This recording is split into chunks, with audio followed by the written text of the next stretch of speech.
Cara, o Endrick tá jogando demais no Lyon. Dizem que você nunca deve se apaixonar por um jogador emprestado, né? Esse é um dos maiores ditados de futebol. Mas os torcedores do Lyon simplesmente não conseguem evitar enquanto assistem o Endrick destruir adversários da Ligue 1.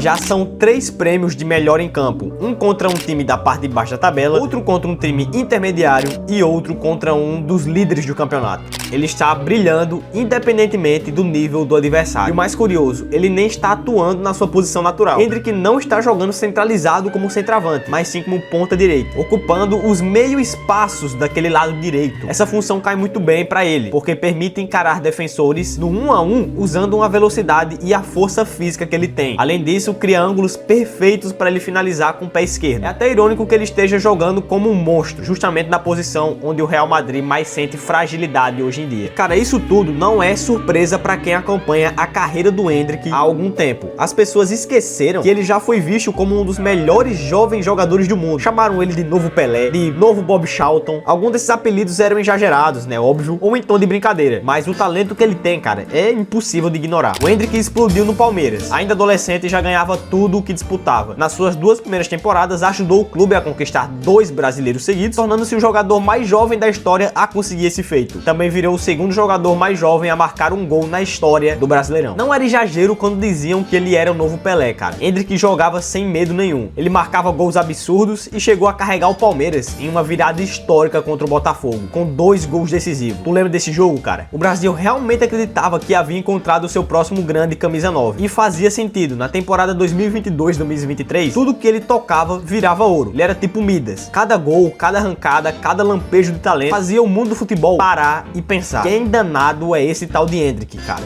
E claro que não demorou muito para os principais times da Europa aparecerem. Barcelona, PSG, Chelsea, todo mundo queria um pouco do Endrick. Mas o Real Madrid, o mesmo clube que contratou o Vinícius Júnior e o Rodrigo, antes deles virarem essas estrelas todas que são, agiu rápido. Apenas um mês após a sua estreia profissional, o Real concordou em pagar mais de 40 milhões de euros por um garoto de apenas 16 anos. O acordo era simples, cara. Quando ele completasse 18 anos, o Endrick se juntaria ao Real Madrid e faria parte da próxima geração brasileira do clube. O hype era absurdo. Jornais espanhol já o chamavam de o próximo grande craque. Torcedores assistiam aos seus vídeos de melhores momentos sem parar. O Florentino Pérez, cara, chegou a dizer pessoalmente pra ele: estamos te esperando aqui. Antes mesmo dele chegar no time, o Carlo Ancelotti já o tinha em seus planos de longo prazo. E o então técnico da seleção brasileira atualmente resumiu bem o sentimento geral. Se o Endrick mantivesse a sua atitude e a ética de trabalho que ele tem, se tornaria um gigante, não só pro Brasil, mas pro futebol mundial. E tudo isso que eu tô falando se confirmou em março de 2024. Com apenas 17 anos, Endrick foi convocado pela primeira vez para a seleção principal do Brasil, como em um filme, sei lá, clichê de esporte, marcou o gol da vitória contra a Inglaterra, em Wembley, logo na estreia. Parece episódio de anime de futebol, Super 11 ou Capitão Tsubasa. Parece coisa que nunca aconteceria na vida real, tá ligado? Não foi um golaço, foi um toque simples, mas o simbolismo era enorme. Ele se tornou o jogador mais jovem a marcar em Wembley, o mais jovem brasileiro a marcar pela seleção desde Ronaldo Fenômeno. E ele não parou por aí. 3 dias depois, marcou novamente. Dessa vez contra a Espanha no Santiago Bernabéu. A imagem dele comemorando com o Yamal no fundo circulou entre todos os torcedores do Real Madrid. Hoje essa foto envelheceu mal.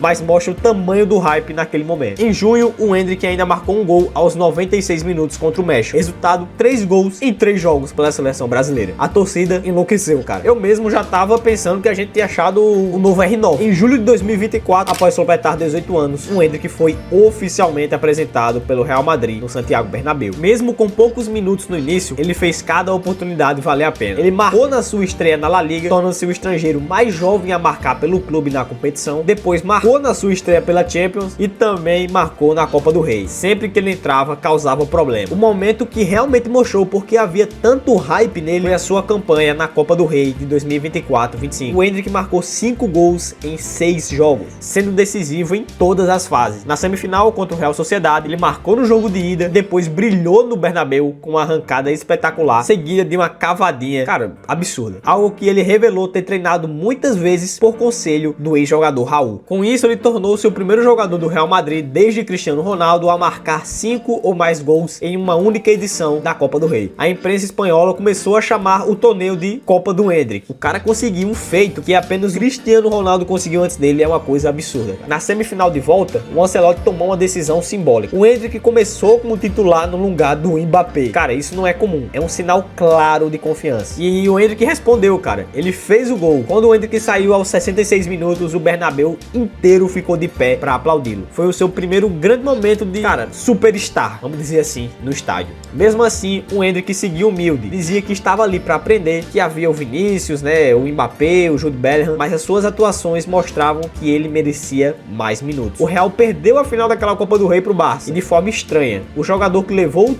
time até a final atuou apenas 9 minutos no jogo. Deu uma de Lucas Moura naquela final de Champions de 2019. Na temporada seguinte, tudo desmoronou. Uma lesão muscular o afastou por quase 4 meses, cara. Ele perdeu o fim da era Ancelotti, o Mundial de Clubes e o momento que deveria ganhar mais sequência, né? Com a saída do Ancelotti e a chegada do Xabi Alonso, o Endrick precisou basicamente recomeçar do zero. Voltando de uma lesão com apenas 19 anos e um elenco lotado de atacantes, ele simplesmente desapareceu. Chegou a ficar 154 dias sem jogar um único minuto. Mesmo usando a icônica camisa 9 do Real Madrid, que já foi vestida por Di Stéfano, CR7, Benzema, ele não entrava em campo. O tempo passava, a confiança diminuía e até as convocações para a seleção que ele recebia desapareceram. Até que o empréstimo para o Lyon mudou tudo. Cara, eu acho lícito dizer que o Endrick renasceu. Ele tá jogando solto, driblando, criando chances, brigando na ponta e atuando em um nível completamente diferente dos demais jogadores ao redor dele. Ninguém na liga tá fazendo o que ele tá fazendo agora. Porque no futebol, cara, o talento não é e nunca foi suficiente. O que define carreiras, muitas vezes, é quando você aparece e onde você aparece.